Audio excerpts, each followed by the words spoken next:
ಶ್ರೀಗುರುಭ್ಯೋ ನಮಃ ಪರಮಗುರುಭ್ಯೋ ನಮಃ ಶ್ರೀಮದಾನಂದತೀರ್ಥಭಗವತ್ಪಾದಾಚಾರ್ಯಗುರುಭ್ಯೋ ನಮಃ ಹರಿ ಓಂ ನಾರಾಯಣಾಯ ಪರಿಪೂರ್ಣಗುಣಾರ್ಣವಾಯ ವಿಶ್ವೋದಯಸ್ಥಿತಲಯೋನ್ಯತಿಪ್ರದಾಯ ಜ್ಞಾನಪ್ರದಾಯ ವಿಬುಧಾಸುರಸೌಖ್ಯದುಃಖಸತ್ಕಾರಣಾಯ ವಿತತಾಯ ನಮೋ ನಮಸ್ತೆ. ಧರ್ಮವಿಜ್ಞಾನವೈರಾಗ್ಯಪರಮೈಶ್ವರ್ಯಶಾಲಿನಃ ಆನಂದತೀರ್ಥಭಗವತ್ಪಾದಾನ್ ವಂದೇ ನಿರಂತರಂ. ಚಿತ್ರೈಃ ಪದೈಶ್ಚ ಗಂಭೀರೈರ್ವಾಕ್ಯೈರ್ಮಾನೈರಖಂಡಿತೈಃ ಗುರುಭಾವಂ ವ್ಯಂಜಯಂತಿ ಭಾತಿ ಶ್ರೀರೈತೀರ್ಥವಾಕ್. ನೌಮಿನ್ಯಾಯಸುಧಾಧಿಕೃಜ್ಜಯಮುನೀನ್ ಶ್ರೀಪಾದರಾಟ್ಸನ್ಮಣೀನ್ ವ್ಯಾಸಾರ್ಯಾನ್ ವಿವಿಧಾಗಮಾಬ್ಧಿವಿಹರಾನ್ ಶ್ರೀವಾದಿರಾಜಾನಪಿ ವಂದೇ ಹಂಸವರಾನ್ ರಘುತ್ತಮಗುರುನ್ ವೈದದ್ಯವಾರಾನಿಧೀನ್ ಶ್ರೀಸತ್ಯವ್ರತರಾಘವೇಂದ್ರಮುನಿಪಾನ್ ಸದ್ಭೋತ ಸಧ್ಯಾನಪಾನ್. ವಿದ್ಯಾಯಾಂ ವಿಬುಧಾಚಾರ್ಯಂ ವೇದಜ್ಞಾನಾಬ್ಧಿಚಂದಿರಂ ದುರ್ಮತಧ್ವಾಂತಮಾರ್ತಂಡಂ ಸತ್ಯಧ್ಯಾನಮುನಿಂ ಭಜೆ.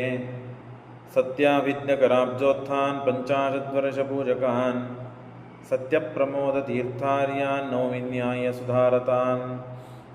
ಶಾಸ್ತ್ರೇಷು ಪಾರದರ್ಶ್ವಾನಂ ಶಾಸ್ತ್ರಜ್ಞೇಷು ಚ ವತ್ಸಲಂ ದೀನಭಕ್ತೋದ್ಧಾರಕರಂ ಸತ್ಯಾತ್ಮಾನಂ ಗುರುಂ ಭಜೆ. ವಿದ್ಯಾಪೀಠವಿದಾತಾರಂ ವಿದ್ಯಾವಾರಿಧಿಚಂದಿರಂ ವಿದ್ಯಾರ್ಥಿವತ್ಸಲಂ ವಂದೇ ಮಹಾಮಹಿಮಸದ್ಗುರುಂ.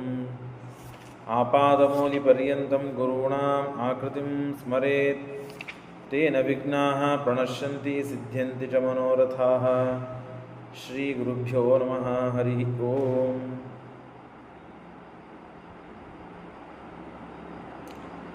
ಶ್ರೀಕೃಷ್ಣ ಪರಮಾತ್ಮ ತನ್ನ ತಾಯಿಯ ತಮ್ಮನಾದ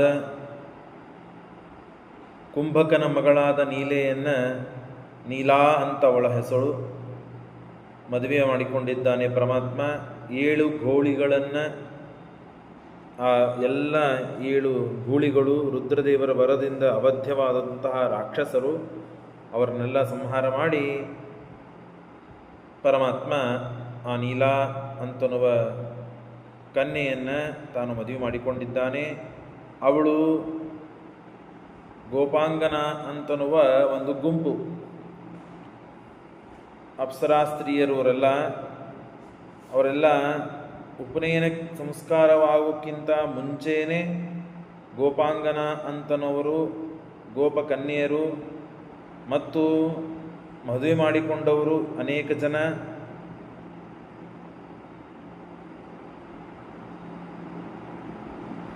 ಎಲ್ಲರೂ ಕೂಡ ಕೃಷ್ಣನ ಜೊತೆಗೆ ಮದುವೆಯಾಗಬೇಕು ಅಂತನ್ನೋದಕ್ಕಾಗಿ ತಪಸ್ಸನ್ನು ಮಾಡಿ ವರವನ್ನು ಪಡೆದಿದ್ದಾರೆ. ಅವರೆಲ್ಲ ಕೃಷ್ಣನ ಜೊತೆಗೆ ಮದುವೆ ಮಾಡಿಕೊಂಡಿದ್ದಾರೆ. ಉಪನಯನವೆಂಬ ಸಂಸ್ಕಾರ ಆಗೋಕ್ಕಿಂತ ಮುಂಚಿತವಾಗಿಯೇ ತಾವು ವಿವಾಹಿತರಾಗಿದ್ದಾರೆ ಕೃಷ್ಣನ ಜೊತೆಗೆ. ಯಾಕೆ ಅಂತಂದರೆ, ಕೃಷ್ಣ ಉಪನಯನವೆಂಬ ಸಂಸ್ಕಾರ ಪಡೆದ ಮೇಲೆ ಅವನು ಬ್ರಹ್ಮಚಾರಿಯಾಗ್ತಾನೆ. ಬ್ರಹ್ಮಚಾರಿಯಾದ ಮೇಲೆ ವಿವಾಹವನ್ನು ಮಾಡಿಕೊಳ್ಳೋದಿಲ್ಲ. ಹಾಗಾಗಿ ಅದಕ್ಕಿಂತ ಮುಂಚಿತವಾಗಿಯೇ ನಾವು ಕೃಷ್ಣನ ಮದುವೆ ಆಗಬೇಕು ಅಂತ ವಿಚಾರ ಮಾಡಿದಂತಹ ಗುಂಪುಗಳಲ್ಲಿ ಮೊದಲೇ ಆದಂತಹ ನೀಲೆ, ಆ ನೀಲಾದೇವಿ ತಾನು ಮುಂಚಿತವಾಗಿಯೇ ಮದುವೆ ಮಾಡಿಕೊಂಡಿದ್ದಾಳೆ ವರದಿಂದ. ಹಾಗಾಗಿ ಕೃಷ್ಣ ತಾನು ಮದುವೆಯನ್ನು, ವಿವಾಹವನ್ನು ಮಾಡಿಕೊಂಡಿದ್ದಾನೆ. ನೀಲಾ, ಗೋಪಾಂಗನ ಅಂತನ್ನುವ ಗುಂಪು. ಹಾಗಾಗಿ ಇಷ್ಟೆಲ್ಲ ಮುಂಚಿತವಾಗಿಯೇ ವಿಚಾರ ಮಾಡಿಕೊಂಡು ತಾವು ಬಯಸಿ, ಕೃಷ್ಣನ ಅಂಗಸಂಗವನ್ನು ಬಯಸಿ ತಾವು ಉಪನಯನಕ್ಕಿಂತ ಮುಂಚಿತವಾಗಿಯೇ ಮದುವೆ ಮಾಡಿಕೊಂಡಿದ್ದಾರೆ ಅಂತನ್ನೋದನ್ನು ತಿಳಿಸಿಕೊಡ್ತಾರೆ. ಅನಂತರದಲ್ಲಿ ಧೇನುಕಾಸುರನ ವಧ ಮಾಡ್ತಾನೆ ಕೃಷ್ಣ. ಅವನು ಬಲರಾಮ ಮತ್ತು ಕೃಷ್ಣ ಎಲ್ಲರೂ ಒಮ್ಮೆ ಏನು ಮಾಡಿದ್ದಾರೆ, ತತ್ರಾತ ಕೃಷ್ಣಮವದನ್ ಸಬಲಂ ವಯಸ್ಯಾಹ, ತನ್ನ ಸಮಾನ ವಯಸ್ಕರಾದವರು ಅಂದರೆ ಗೆಳೆಯರು, ಆ ಗೆಳೆಯರೆಲ್ಲರೂ ಕೂಡಿಕೊಂಡು ಕೃಷ್ಣನ ಜೊತೆಗೆ ಆಟ ಆಡಲಿಕ್ಕೆ ಹೊರಟಿದ್ದಾರೆ. ಬಲರಾಮನು ಇದ್ದಾನೆ. ಸಬಲಂ ವಯಸ್ಯಾಹ ಪಕ್ವಾನಿ ತಾಲ ಸುಫಲಾನ್ಯನು ಭೋಜಯೇತಿ. ಕೃಷ್ಣನಿಗೆ ಕೇಳಿದರು, ಆ ತಾಳೆ ಹಣ್ಣುಗಳಿವೆ, ಆ ತಾಳೆ ಹಣ್ಣುಗಳನ್ನು ನಾವು ತಿನ್ನಬೇಕು ಅಂತ ಆಸೆಯಾಗಿದೆ, ನಮಗೆ ತಿನ್ನಿಸು, ನೀನು ಉಣಿಸು ಅಂತ ಕೃಷ್ಣನಿಗೆ ಕೇಳಿದಾಗ ಆಗಲಿ ಅಂತ ಅದರೊಳಗೆ ಪ್ರವೇಶ ಮಾಡಿದ್ದಾನೆ ಕೃಷ್ಣ. ಬಲರಾಮನು ಪ್ರವೇಶ ಮಾಡಿದ್ದಾನೆ. ಆ ಘೋರವಾದಂತಹ ಆಕಳಿನ ರೂಪದಲ್ಲಿ ಅಸುರ ಪ್ರವೇಶ ಮಾಡಿ ಈ ಕೃಷ್ಣ ಬಲರಾಮನನ್ನು ಕೊಲ್ಲಬೇಕು ಅಂತ ತಾನು ಬಂದಿದ್ದಾನೆ. ಧೇನುಕಾಸುರ ಅಂತ ಅವನ ಹೆಸರು. ಅಸುರ ಧೇನುವಲ್ಲಿ ಪ್ರವೇಶ ಮಾಡಿದ್ದಕ್ಕೆ ಧೇನುಕಾಸುರ.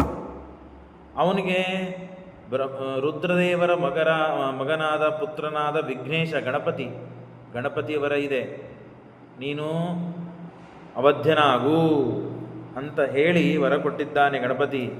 ವಿಘ್ನೇಶತೋ ವರಮವಾಪ್ಯ ಸ ದುಷ್ಟ ದೈತ್ಯ ದೀರ್ಘವಾದ ಉಳ್ಳವನಾಗು, ಉತ್ತಮ ಬಲವಂತನಾಗು, ಕದನ ಪ್ರಿಯೋಭೂತ್, ಜಗಳ ನಿನಗೆ ಸೇರುವಂತೆ ಆಗಲಿ, ಹೇಗೆ ಮತ್ತು ವ್ರತಪ್ರಿಯನಾಗು, ಬ್ರಾಹ್ಮಣನ ಪ್ರಿಯನಾಗು ಅಂತ ವರ ಇಸ್ಕೋತೇವರ.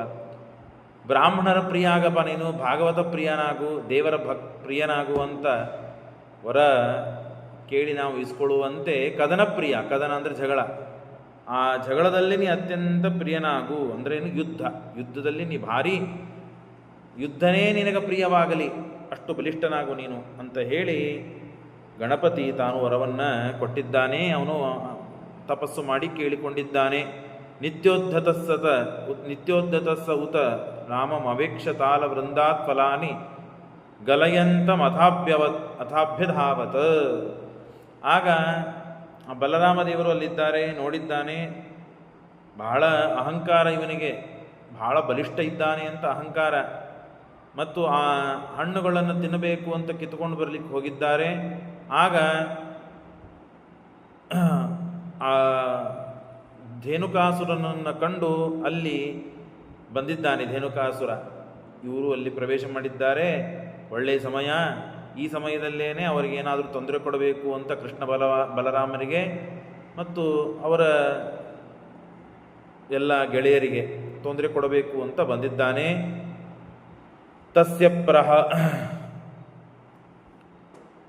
ತಸ್ಯ ಪ್ರಹಾರಮಭಿಕಾಂಕ್ಷತ ಆಶು ಪೃಷ್ಠಪಾದೋ ಪ್ರಗೃಕ್ಷ್ಯ ತೃಣರಾಜ ಶಿರೋಹರತಃ. ತಸ್ಮಿನ್ ಖರೆ, ಅವರು ಮೊದಲಿಗೆ ಕತ್ತೆ ರೂಪದಲ್ಲಿ ಇದ್ದವರು, ಅವರೆಲ್ಲ ಕತ್ತೆ ರೂಪದಲ್ಲಿ ಇದ್ದವರು.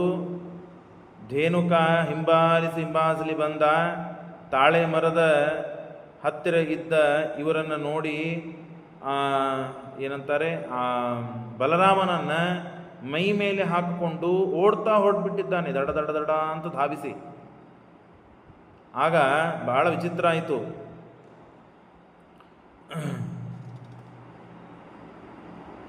ತಸ್ಮಿನ್ ಹತೆ ಖರತರೆ ಖರರೂಪ ದೈತ್ಯೇ. ಖರ ಅಂತಂದರೆ ಕತ್ತೆ. ಆ ಕತ್ತೆಯ ರೂಪದಲ್ಲಿ ಇದ್ದಂತಹ ಎಲ್ಲ ಅಸುರರು, ಖರ ಎಲ್ಲರೂ ಕೂಡ ಸತ್ತೋಗಿದ್ದಾರೆ. ಪ್ರಾಪುಃ ಖರಾಹ ಖರತರಾಹ ಖರರಾಕ್ಷಸಿಂ ಕೃಷ್ಣಂ ಬಲೇನ ಸಹಿತಂ ನಿಹಿತಾಶ್ಚತೇನ. ಎಲ್ಲರೂ ಸತ್ತೋಗಿದ್ದಾರೆ, ಕೃಷ್ಣ ಅವರನ್ನೆಲ್ಲ ಕೊಂದು ಹಾಕಿದ್ದಾನೆ. ಸರ್ವಾನ್ ನಿಹತ್ಯ ಕರರೂಪ ಧರಾನ್, ಕತ್ತೆ ರೂಪವನ್ನು ತಾಳಿದ ಎಲ್ಲ ದುಷ್ಟರನ್ನು ಪರಮಾತ್ಮ ಕೊಂದ. ಕೆಟ್ಟಾದ ಅಸಡ್ಡಾಳವಾದಂತಹ ಧ್ವನಿಯನ್ನು ತೆಗೆದು ತಾವು ಸತ್ತೋಗಿವೆ ಎಲ್ಲವೂ. ದೈತ್ಯಾನ್ ವಿಘ್ನೇಶತಃ ವಿಘ್ನೇಶ ಗಣಪತಿಯ ವರದಿಂದ ದೃಪ್ತರಾದ ಎಲ್ಲರೂ ಕೂಡ ಬೇರೆಯವರಿಂದ ಸಾಯಲು ಅಸಾಧ್ಯರಾದ. ಅನ್ಯಜನೈರ್ ಅವಧ್ಯಾನ್ ಪಕ್ವಾನಿ, ಎಲ್ಲರೂ ಸತ್ತೋದ್ರು. ಆವಾಗ ತಾಲದ ಫಲಗಳನ್ನು ತಿಂದಿದ್ದಾರೆ, ಸುಖವಾಗಿದ್ದಾರೆ. ಪಕ್ವಾನಿ ತಾಲ ಸುಫಲಾನಿ ನಿಜೇಶು ಚಾದಾತ್ ದುರ್ವಾರ ಪೌರುಷ ಗುಣೋದ್ಭರಿತೋ ರಮೇಶಃ. ಹೀಗೆ ಎಲ್ಲ ಹಣ್ಣುಗಳನ್ನು ಅಪೇಕ್ಷಾ ಪಟ್ಟಿದ್ರು. ಅಪೇಕ್ಷಾ ಪಟ್ಟಾಗ ಆ ಧೇನುಕಾಸುರನು ಸತ್ತಿದ್ದಾನೆ. ಕತ್ತೆ ರೂಪದಲ್ಲಿ ಬಂದಂತಹ ಎಲ್ಲರೂ ಕೂಡ ತನ್ನ ಬಂಧು ಬಾಂಧವರು, ಮಿತ್ರರು ಎಲ್ಲರೂ ಕೂಡ ಕತ್ತೆ ರೂಪದಲ್ಲಿ ಇದ್ದಾರೆ, ಅವರನ್ನೆಲ್ಲ ಕೊಂದು ಹಾಕಿದ್ದಾನೆ ಕೃಷ್ಣ. ಹಣ್ಣುಗಳನ್ನು ತಿಂದು ಆರಾಮಾಗಿ ಸುಖವಾಗಿ ಕಾಲವನ್ನು ಕಳೀತಾ ಇದ್ದಾರೆ. ಪರಮಾತ್ಮನ ಗುಣಗಳನ್ನು ಎಣಿಸ್ತಾ ಸುಖದಿಂದ ಇದ್ದಾರೆ ಎಲ್ಲರೂ. ಪಕ್ಷದ್ವಗೇನ ವಿರಹಸ್ವತ ಗೋಪಕೇಶು ದೈತ್ಯ ಪ್ರಲಂಭ ಇತಿ ಕಂಸ ಕಂಸ ವಿಶಿಷ್ಟ ಆಗ ಪ್ರಲಂಬಾಸುರ ಅಂತ ದೈತ್ಯ, ಅವನು ಕಂಸ ಕಳಿಸಿದ್ದಾನೆ. ಕೃಷ್ಣಸ್ಯ ಪಕ್ಷಿಷು ಜಯಸ್ವದ ರಾಮಮೇತ್ಯ ಪಾಪ ಪರಾಜಿತ ಊಹಾವ ತಮುಗ್ರ ರೂಪ. ಏನು ವಿಚಾರ ಮಾಡಲಿಲ್ಲ ಅವನು. ಪ್ರಲಂಬಾಸುರ ಬಂದವನೇ ಬಂದು ಕೃಷ್ಣನ ಅಣ್ಣನಾದ ಬಲರಾಮನನ್ನು ಎತ್ತಿಕೊಂಡು ಓಡ್ತಾ ಹೊರಟಿದ್ದಾನೆ. ಓಡ್ತಾ ಓಡ್ತಾ ಓಡ್ತಾ ಓಡ್ತಾ ಆಕಾಶಕ್ಕೆ ಹಾರಿದವನು. ಆಕಾಶಕ್ಕೆ ಹಾರಿದ್ದಾನೆ. ಆಗ ಕೃಷ್ಣ ಎಲ್ಲಿದ್ದೀಪ, ನನ್ನನ್ನು ರಕ್ಷಣೆ ಮಾಡು, ನಿನ್ನನ್ನು ಬಿಟ್ಟು ಯಾರು ರಕ್ಷಣೆ ಮಾಡ್ಲಿಕ್ಕೆ ಸಾಧ್ಯವಿಲ್ಲ ಅಂತ ಹೇಳಿ ತಾನು ಕಿರಿಚಿದ್ದಾನೆ ಭೀತನಾಗಿ. ಭೀತೇನ ರೋಹಿಣಿ ಸುತೇನ, ಆ ರೋಹಿಣಿ ಸುತನಾದಂತಹ ಬಲರಾಮ ತಾನು ಭೀತನಾಗಿದ್ದಾನೆ. ಹರಿಸ್ತುತೌ ಸೌ, ಪರಮಾತ್ಮನನ್ನು ಸ್ತೋತ್ರ ಮಾಡಿದ್ದಾನೆ ಭೀತನಾಗಿ. ಈ ಅಸುರ ಪ್ರಲಂಬಾಸುರನನ್ನು ಎತ್ತುಕೊಂಡು ಹೋಗಿಬಿಟ್ಟಿದ್ದಾನೆ, ಆಕಾಶಕ್ಕೆ ಹಾರಿದ್ದಾನೆ. ಅಂದಾಗ ದೇವರಂತಾನೆ, ನೀನೇನು ಕಾಳಜಿ ಮಾಡಬೇಡ, ನಾನು ನಿನ್ನಲ್ಲಿ ಶುಕ್ಲ ಕೇಶಾವೇಶನ ಆವೇಶ ನಿನ್ನಲ್ಲಿ ನನ್ನ ಇದೆ. ಶುಕ್ಲ ಕೇಶಾವೇಶದಿಂದ ನಾನು ನಿನ್ನಲ್ಲಿ ಇದ್ದೇನೆ. ನೀನು ಅವನನ್ನು ಕೊಲ್ಲಲು ಅತ್ಯಂತ ಸಮರ್ಥನಾದವನು, ಗಾಬರಿಗೊಳ್ಳಬೇಡ, ಅಂಜಬೇಡ, ನೀನು ಅವನನ್ನು ಸಂಹಾರ ಮಾಡ್ತಿ ಅಂತ ಕೃಷ್ಣ ಅವನಲ್ಲಿ ಆವಿಷ್ಟನಾಗಿದ್ದು ಗುದ್ದಿದ್ದಾನೆ ಮುಖಕ್ಕೆ.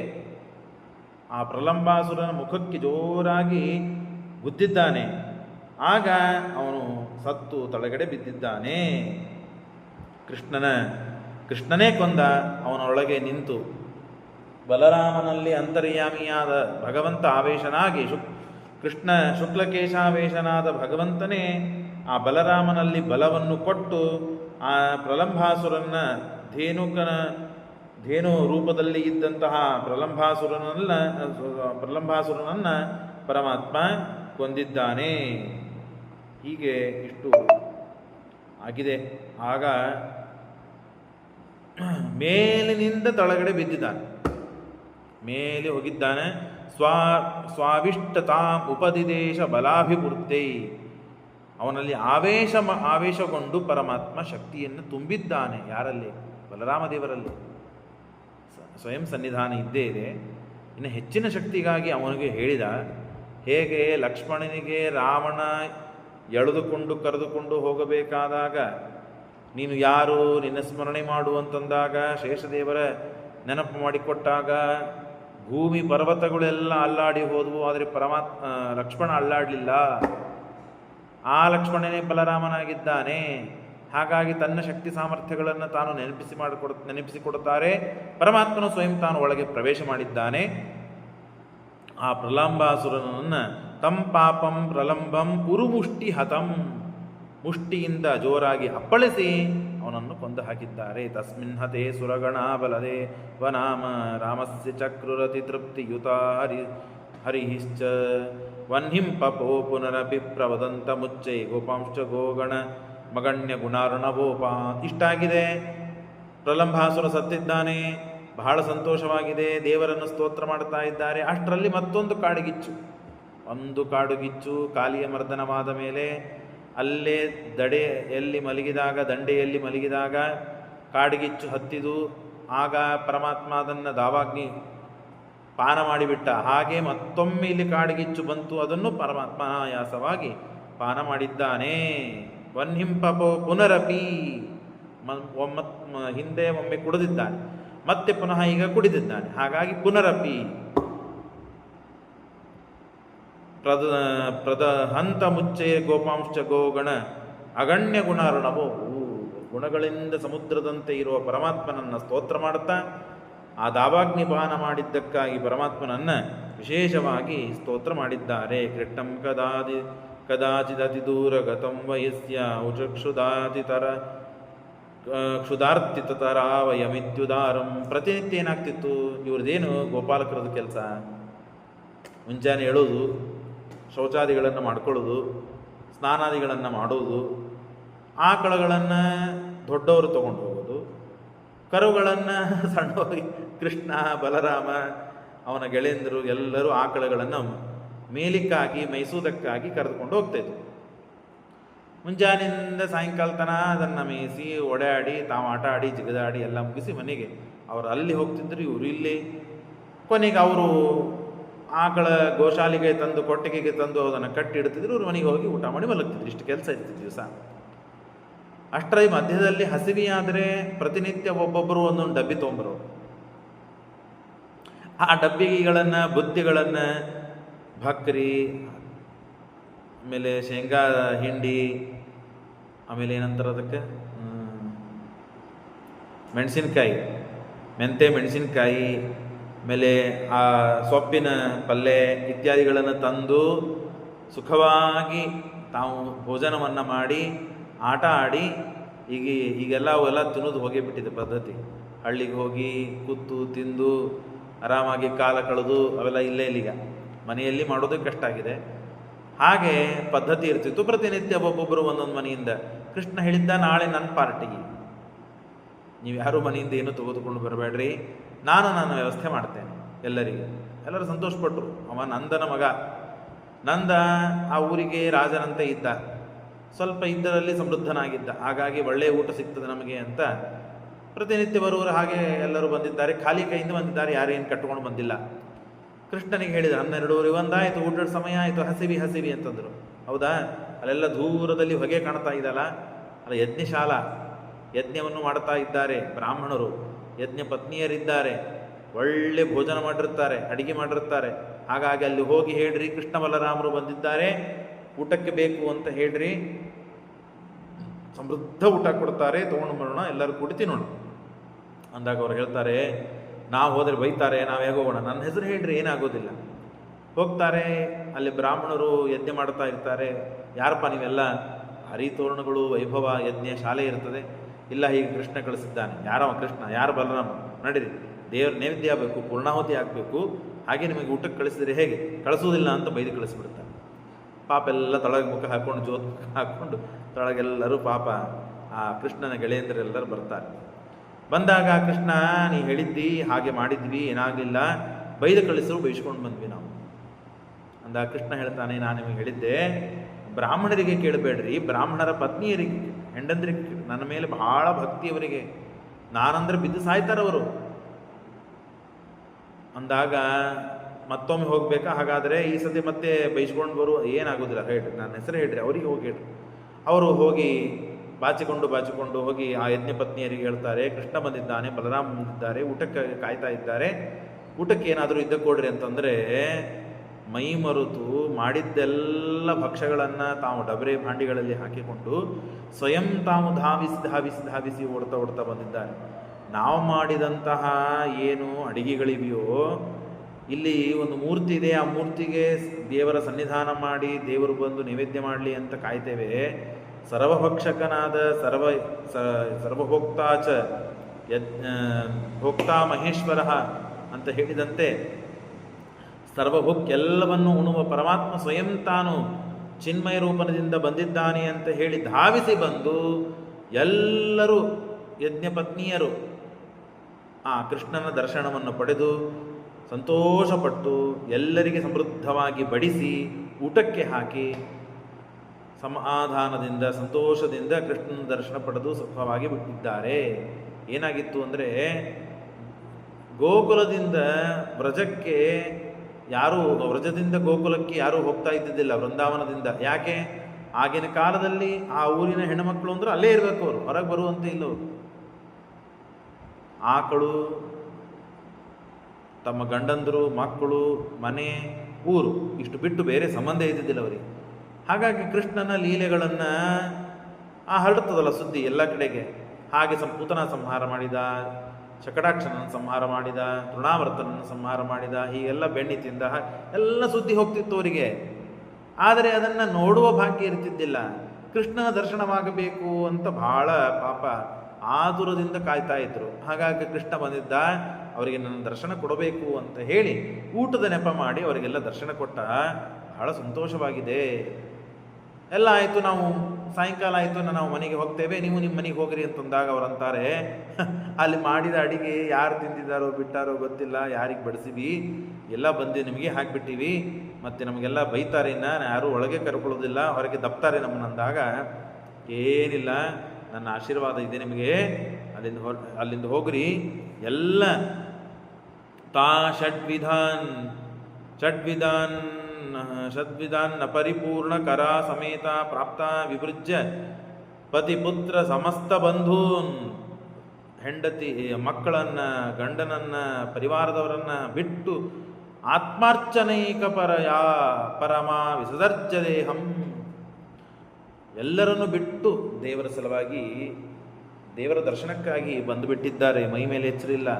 ದೇವರಿನ್ನು ಹೊರಟಿದ್ದಾನೆ, ಮನೆಗೆ ಹೋಗ್ರಿ ಎಂದಾಗ ಮಕ್ಕಳಿದ್ದಾರೆ, ನಮಗೆ ಗಂಡ ಇದ್ದಾನೆ, ಯಾವುದೋ ಒಂದು ಜವಾಬ್ದಾರಿ ತೆಗೆದುಕೊಂಡು ನಾವು ಯಜ್ಞದ ಶಾಲೆಯಲ್ಲಿ ಅಡಿಗೆ ಮಾಡ್ತಾ ಇದ್ವಿ, ಅದನ್ನು ಬಿಟ್ಟು ಬಂದಿದ್ದೇವೆ ಅಂತ ಗಾಬರಿಗೊಂಡು ಕೃಷ್ಣನ ಮುಂದೆ ಹೇಳ್ತಾ ಇದ್ದಾರೆ. ಅಂದರೆ ಕೃಷ್ಣ ಬಂದಿದ್ದಾನೆ ಅಂತ ಹೇಳಿ ಮೈ ಮೇಲೆ ಎಚ್ಚರಿಲ್ದೇನೆ ಎಲ್ಲ ಬಿಟ್ಟು ಬಂದಿದ್ದಾರೆ. ಹಾಗೆ ನಮಗೆ ಅವಸ್ಥೆ ಬರಬೇಕು. ದೇವರು, ಸ್ವಾಮಿಗಳು, ರಾಮದೇವರು, ರಾಯರು, ಗುರುಗಳು, ದೇವರು ಅಂತಂದರೆ ಎಲ್ಲ ಬಿಟ್ಟು ಜಿಗಿದು ನಿಂದಿರ್ಬೇಕು. ನಾವು ಎಲ್ಲ ಬಿಟ್ಟು ಹೋಗಬೇಕು. ಪಾಠ ಪ್ರವಚನ ಅಂದರೆ ಎಲ್ಲ ಬಿಟ್ಟು ನಿಂದಿರಬೇಕು. ಆ ಅವಸ್ಥೆ ನಮಗೆ ಬರಬೇಕು. ಅದು ಪರಿಪಕ್ವ ಅವಸ್ಥೆ. ಬಹಳ ದೇವರಲ್ಲಿ ವಿಶ್ವಾಸ ಬೇಕಾಗ್ತದೆ. ಆ ಅವಸ್ಥೆ ಬಂದಾಗ ಏನು ಆನಂದ ಇರ್ತದೆ ಅಂತನ್ನೋದು ಅನುಭವಿಸಿದವರಿಗೆ ಗೊತ್ತು. ಅವರೆಲ್ಲ ಅನುಭವಿಸಿದ್ದಾರೆ. ದೇವರು ಇನ್ನೇನು ಹೋಗ್ತಾನೆ ಮನೆಗೆ ಅಂತಂದಾಗ ಬಹಳ ದುಃಖವಾಯಿತು. ಅಂದಾಗ ಕೃಷ್ಣ ಹೇಳ್ತಾನೆ, ನೀವೇನೂ ಕಾಳಜಿ ಮಾಡೋ ಕಾರಣ ಇಲ್ಲ, ನೀವು ಹೋಗ್ರಿ, ನಿಮಗೆ ಒಳ್ಳೆ ಸ್ವಾಗತದಿಂದ ನಿಮ್ಮನ್ನು ಸ್ತೋತ್ರ ಮಾಡ್ತಾ ಸ್ವಾಗತ ಮಾಡಿ ನಿಮ್ಮನ್ನು ಗ್ರಹಿಸ್ತಾರೆ, ಏನೂ ಕಾಳಜಿ ಮಾಡೋ ಕಾರಣ ಇಲ್ಲ ಅಂತಂದಾಗ ಹಾಗೆ ಆ ಕೃಷ್ಣನ ಮಾತನ್ನು ನೆನಪು ಮಾಡ್ಕೊಳ್ತಾ ಭುಕ್ತ್ವಾತ ಗೋಪು ಸಹಿತೋ ಭಗವಾನ್ ತದನ್ನಂ ರೇಮೇಚ ಗೋಕುಲಮವಾಪ್ಯ ಸಮಸ್ತನಾಥಃ ಆಜ್ಞಾತಿ ಲಂಘನ ಕೃತೆ ಸ್ವಕೃತಾಪರಾಧ.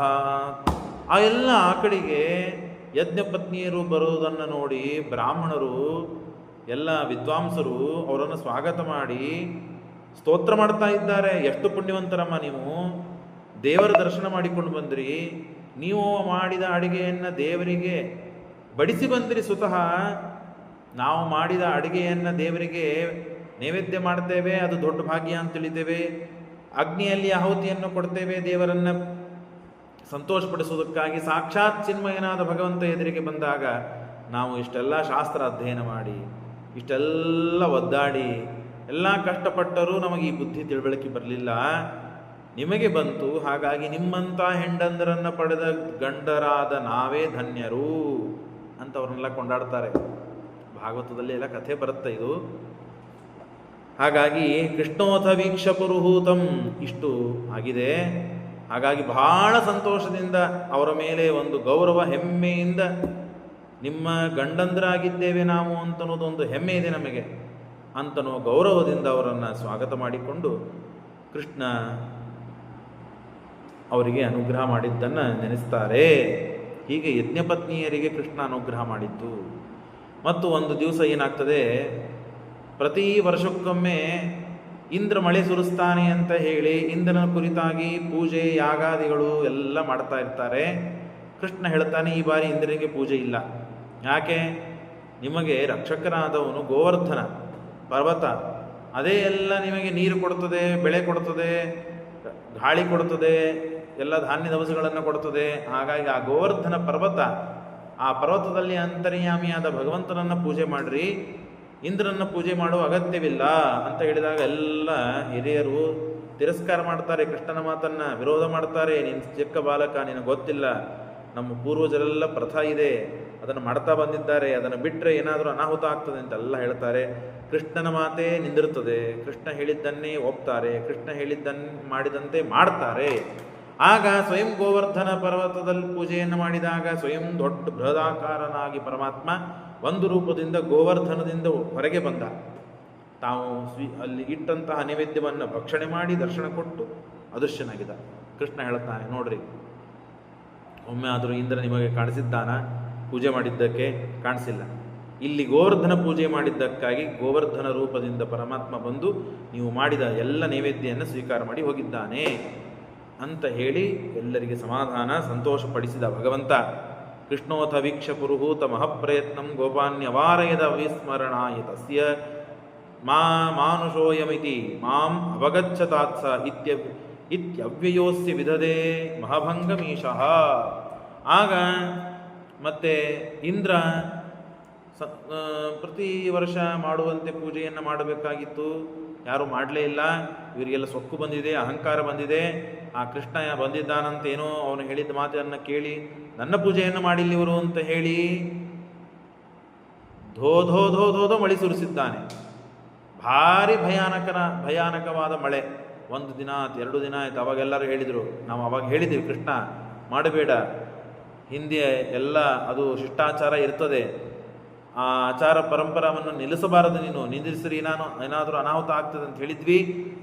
ಇಂದ್ರ ಕ್ರುಧಿತನಾಗಿದ್ದಾನೆ, ಸಿಟ್ಟಿಗೆ ಬಂದಿದ್ದಾನೆ, ಶಾಪ ಕೊಡ್ತಾನೆ, ಮಳೆ ಸುರಿಸ್ತಾ ಇದ್ದಾನೆ, ಏನು ನಮಗೆ ಗತಿ ಅಂದಾಗ, ಯಾರನ್ನ ಪೂಜೆ ಮಾಡಿದ್ದೀರಿ ನೀವು? ಗೋವರ್ಧನವನ್ನು. ಅದೇ ನಿಮಗೆ ಗತಿ ಕೊಡ್ತದೆ, ಅದೇ ನಿಮಗೆ ಆಶ್ರಯ ಕೊಡ್ತದೆ ಅಂತ ಹೇಳಿ ಸ್ವಯಂ ಕೃಷ್ಣ ಆ ಗೋವರ್ಧನವನ್ನು ಕಿರುಬರಳಿನಿಂದ ಎತ್ತಿ ಹಿಡಿದಿದ್ದಾನೆ. ಗೋವರ್ಧನೋದ್ಧಾರಿಯಾದ ಪರಮಾತ್ಮ ಅಂತ ನಾಮಕರಣ ಆಯಿತು.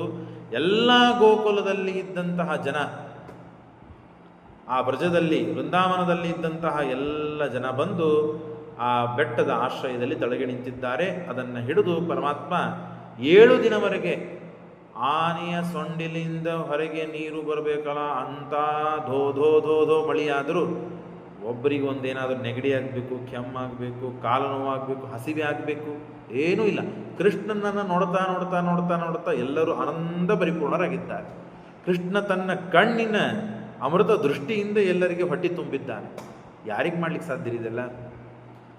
ಬೇಕಾದಷ್ಟು ರಾಮದೇವ್ರ ಪೂಜಾ ನೋಡ್ತೇವೆ, ಬೇಕಾದಷ್ಟು ಸ್ವಾಮಿಗಳ ದರ್ಶನ ಮಾಡ್ಕೊಳ್ತೇವೆ, ಬೇಕಾದಷ್ಟು ಪಾಠ ಪ್ರವಚನ ಕೇಳ್ತೇವೆ, ಕೊನೆಗೆ ಹಸಿವೆ ಅಂತೂ ಆಗ್ತದಲ್ಲ ನಮಗೆ.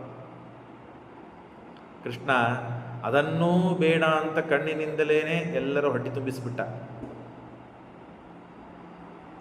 ನಿರಂತರವಾಗಿ ದೇವರ ಧ್ಯಾನ ಮಾಡ್ತಾ ಎಲ್ಲರೂ ನಿಂತಿದ್ದಾರೆ. ಆ ದೃಶ್ಯ ನೋಡಿಕೊಳ್ಬೇಕು. ಆ ಭಗವಂತನ ಅಚಿಂತ್ಯದ್ಭುತ ಶಕ್ತಿ. ಗೋವರ್ಧನವನ್ನು ಎತ್ತಿದ್ದಾನೆ ದೇವರು, ಒಂದೇ ಒಂದು ಬಟ್ಟಿನಲ್ಲಿ ಹಿಡಿದು ನಿಂತಿದ್ದಾನೆ. ಅನೇಕ ಜನರಿಗೆ ವಿಶ್ವಾಸವಾಗಲಿಲ್ಲ, ಕೋಲು ಅದು ಹಿಡಿದು ನಿಂತರು. ಕೊನೆಗೆ ವಿಶ್ವಾಸವಾಯಿತು, ಓ ಇವನು ಪರಮಾತ್ಮ ನಮ್ಮನ್ನು ಉದ್ಧಾರ ಮಾಡೋದಕ್ಕಾಗಿ ಬಂದಿದ್ದಾನೆ, ಅವನು ಮಾತು ಕೇಳಿದ್ದು ಒಳ್ಳೆಯದಾಯಿತು. ಆಗ 7 ದಿನ ಆದ ಮೇಲೆ ಇಂದ್ರನಿಗೆ ಸ್ವಲ್ಪ ತಲೆಗೆ ಬಡಿತು. ಓ ಯಾರಪ್ಪ ಇವನು? ಕೃಷ್ಣ ಸಾಮಾನ್ಯನಾದವನು ಅಲ್ಲಿವನು, ಏನೋ ಅದ್ಭುತ ಶಕ್ತಿ ಇದೆ ಅಂತ ಹೇಳಿ ಕೃಷ್ಣ ದೇವರೇ ಅಂತ ಗೊತ್ತಾಗಿ ಸ್ವರ್ಗದ ಸಿಂಹಾಸನವನ್ನು ತಂದು ಮೇಲಿದ್ದ ಸುರಭಿ ಆಕಳು ಕಾಮಧೇನು ಹಾಲನ್ನು ತಂದು ಕೃಷ್ಣನಿಗೆ ಪಾದಪೂಜೆ ಮಾಡಿ ಕೃಷ್ಣನಿಗೆ ಅಭಿಷೇಕ ಮಾಡುತ್ತಾನೆ. ಅಮೃತಪ್ರಾಯವಾದಂತಹ ಹಾಲಿನಿಂದ ಅಭಿಷೇಕವನ್ನು ಮಾಡಿ ಪ್ರಾರ್ಥನೆ ಮಾಡಿ ಕ್ಷಮಾಯಾಚನೆ ಮಾಡುತ್ತಾನೆ. ಇಂದ್ರನಿಗೆ ಅಹಂಕಾರ ಬಂದಿತ್ತು. ಅಹಂಕಾರವನ್ನು ಪರಿಹಾರ ಮಾಡೋದಕ್ಕಾಗಿಯೇ ಪರಮಾತ್ಮ ಈ ಕೆಲಸವನ್ನು ಮಾಡಿದ. ಆವಾಗ ಆಯಾ ಸಮಯದಲ್ಲಿ ಅವರವರಿಗೆ ಸಮಸ್ಯೆಗಳು ಬಂದಿರ್ತದೆ. ಆ ಸಮಸ್ಯೆಗಳನ್ನು ಪರಿಹಾರ ಮಾಡಬೇಕು ದೇವರು. ಪರಿಹಾರ ಮಾಡಲಿಲ್ಲ, ಹಾಗೆ ಬೆಳೀತಾ ಹೋಯಿತು ಅಂದರೆ ನಮ್ದೇನೋ ಆಪತ್ತು ದೊಡ್ಡದು ಕಾಯ್ದಿದೆ ಅಂತ ಅರ್ಥ.